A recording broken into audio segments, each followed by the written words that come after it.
विराट युद्ध। एक युद्ध जिसमें अर्जुन ने अपने बाणों से पूरी कौरव सेना को और उनके महारथियों को पराजय का परिचय कराया। परंतु एक प्रश्न आपके मन में जरूर आता होगा कि राजा विराट तो इस युद्ध में थे ही नहीं, फिर इस युद्ध को विराट युद्ध क्यों कहा गया? राजा विराट अपनी सेना के साथ त्रिगर्त नरेश सुशर्मा से युद्ध करने में व्यस्त थे, जिनके साथ युधिष्ठिर, बल्लभ यानी कि भीम और नकुल सहदेव भी उनकी सेना के साथ गए थे। उसी क्षण विराट नगर में एक और सूचना आई कि हस्तिनापुर नरेश महाराज धृतराष्ट्र ने अपनी सेना दुर्योधन के नेतृत्व में पितामह भीष्म, गुरु द्रोण, कृपाचार्य, अश्वत्थामा और अंगराज कर्ण जैसे योद्धाओं के साथ विराट नगर को जीतने के लिए भेजी है। इस युद्ध को विराट युद्ध इसलिए कहा गया क्योंकि यह युद्ध विराट नगर की भूमि पर लड़ा गया। इस युद्ध के विषय में जानने से पहले हमें इस युद्ध की पृष्ठभूमि पर जाना होगा। महाराज युधिष्ठिर द्यूत क्रीड़ा में अपना सब कुछ हार चुके थे। तब उन्हें 12 वर्ष का वनवास और 1 वर्ष का अज्ञातवास सहन करना था।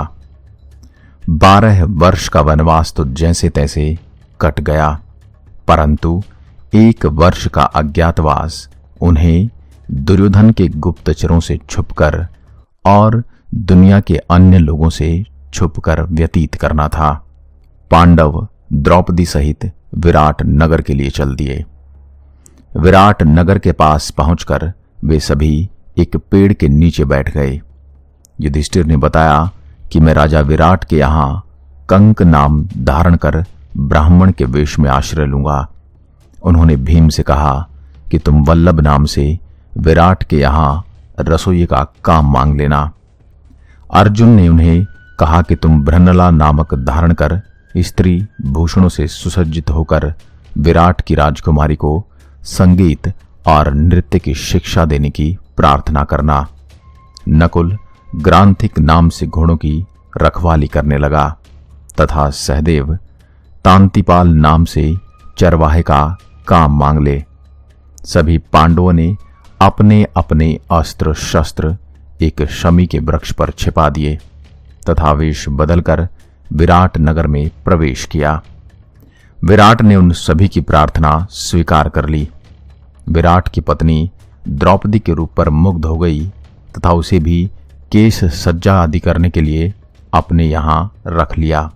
द्रौपदी ने अपना नाम सरेंद्री बताया और कहा कि मैं झूठे बर्तन नहीं छू सकती और न ही झूठा भोजन कर सकती हूं। एक दिन विराट की पत्नी सुदेशना का भाई कीचक सरेंद्री पर मुग्ध हो गया।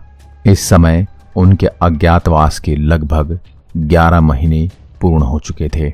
उसने अपनी बहन से सरेंद्री के बारे में पूछा। सुदेशना ने यह कहकर टाल दिया कि वह महल की एक दासी है। कीचक द्रौपदी के पास जा पहुंचा और बोला, तुम मुझे अपना दास बना सकती हो। द्रौपदी डरकर बोली, मैं एक दासी हूं, मेरा विवाह हो चुका है, मेरे साथ ऐसा व्यवहार मत कीजिए। कीचक उस समय तो रुक गया, पर बार बार अपनी बहन सुदेशना से सरेंद्री के प्रति आकुलता प्रकट करने लगा। कोई चारा न देखकर सुदेशना ने कहा कि मैं पर्व के दिन में सरेंद्री को तुम्हारे पास भेज दूंगी। पर्व के दिन महारानी ने कुछ चीजें लाने के लिए सरेंद्री को कीचक के पास भेज दिया। सरेंद्री कीचक की बुरी नियत देखकर वहां से भाग खड़ी हुई। एक दिन एकांत में मौका पाकर उसने भीम से कीचक की बात बताई। भीम ने कहा कि जब जब वह तुमसे कुछ कहे उसे नाट्यशाला में आधी रात को आने का वादा कर देना तथा मुझे बता देना। सरेंद्री ने कीचक को आधी रात को नाट्यशाला में मिलने को कहा। वह आधी रात को नाट्यशाला में पहुंचा, जहां स्त्री के वेश में भीम पहले से उसकी प्रतीक्षा कर रहे थे। भीम ने कीचक को वहां पर मार दिया और अर्जुन ने अपनी नाट्यशाला में अपने ढोलक से इतनी ध्वनि उत्पन्न कर दी कि कोई भी उनकी चीख पुकार या सहायता की बातें न सुन सके। अगले ही दिन विराट नगर में खबर फैल गई कि सरंद्री के गंधर्व पति ने कीचक को मार डाला। कीचक वध का समाचार दुर्योधन ने भी सुना तथा कर्ण ने अनुमान लगाया कि सरंद्री नाम की दासी द्रौपदी तथा उसके गंधर्व पति पांडव ही हैं। तब तक पांडवों के अज्ञातवास की अवधि पूरी हो चुकी थी। त्रिगर्त देश का राजा कीचक से कई बार अपमानित हो चुका था। कीचक की मृत्यु का समाचार सुनकर उसके मन में विराट से बदला लेने की बात सूझी। सुशर्मा दुर्योधन का मित्र था। उसने दुर्योधन को सलाह दी कि यदि विराट की गायें हाँक ली जाएं तो युद्ध के समय दूध की आवश्यकता पूरी हो जाएगी। आप लोग तैयार रहें, मैं विराट पर आक्रमण करने जा रहा हूं। उसके जाते ही दुर्योधन ने भी भीष्म, द्रोणाचार्य, कृपाचार्य, कर्ण, अश्वत्थामा आदि के साथ विराट पर आक्रमण कर दिया। महाराज विराट भी कीचक को याद करके रोने लगे, पर कंक ने उन्हें धैर्य बंधाया। सुशर्मा ने बात ही बात में विराट को बांध लिया, पर इसी समय कंक ने बल्लभ यानी कि भीम को ललकारा।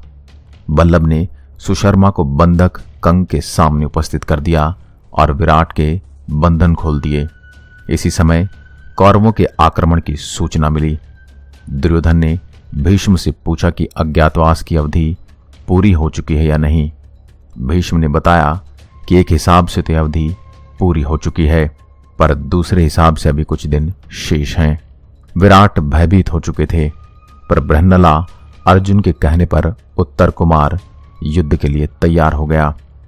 बृहन्नला ने अपना असली परिचय उसे युद्ध के मैदान में दिया और शमी के वृक्ष से अपने गांडीव तथा अक्षय तुणीर उतार लिया तथा भयंकर संग्राम किया।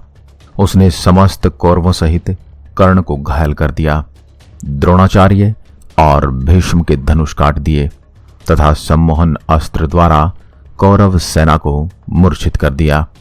युद्ध के बाद विराट को पांडवों का परिचय प्राप्त हुआ तथा अर्जुन से अपनी पुत्री उत्तरा के विवाह का प्रस्ताव किया, पर अर्जुन ने कहा वे उत्तरा के शिक्षक रह चुके हैं, अतः अपने पुत्र अभिमन्यु से उत्तरा के विवाह का प्रस्ताव रखा। तो यह था विवरण विराट युद्ध का। विराट युद्ध की भूमिका, कारण और उसके परिणाम क्या रहे। आशा करता हूं हमारे आज की यह वीडियो आपको पसंद आई होगी। ऐसे ही अन्य वीडियोस के लिए आप हमारे चैनल को लाइक करें, शेयर करें, सब्सक्राइब करें। धन्यवाद। अगर आप ऐसी ही कहानियां सुनना पसंद करते हैं तो आप हमारे चैनल शब्दबाण को खबरी ऐप पर भी सुन सकते हैं। उसके लिए आपको खबरी ऐप को डाउनलोड करना है और हमारे चैनल को सब्सक्राइब करना है। एक बार फिर आपसे मुलाकात होगी एक और ऐसे ही दिलचस्प किस्से के साथ। तब तक के लिए नमस्कार। जय हिंद, जय भारत।